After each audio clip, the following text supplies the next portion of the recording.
ఈ వాక్యాన్ని వీక్షిస్తున్న సహోదరులందరికీ క్రీస్తు పేరట వందనములు.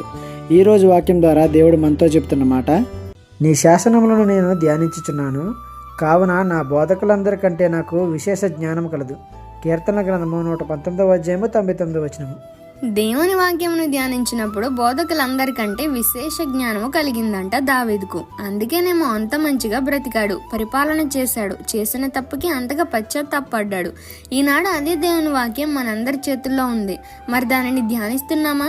100% మంది ధ్యానించడం లేదని చెప్పాలి. ఎందుకంటే మనం బైబిల్ కరెక్ట్గా ధ్యానిస్తే ఏది నిజమైన బోధో, ఏది అబద్ధ బోధో, ఏది దేవునిని మహిమపరిచే బోధో, ఏది మనుషులు మహిమపరుచుకునే బోధో తెలిసిపోతుంది.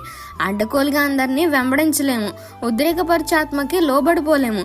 విచిత్రమైన బోధలు వచ్చేసాయి. అది కరెక్ట్ కాదు అని ఖండించగలిగే జ్ఞానం మనకి రావాలంటే బైబిల్ చదవాలి, నిజాలు తెలుసుకోవాలి. ఇప్పటికైనా మేల్కొనండి.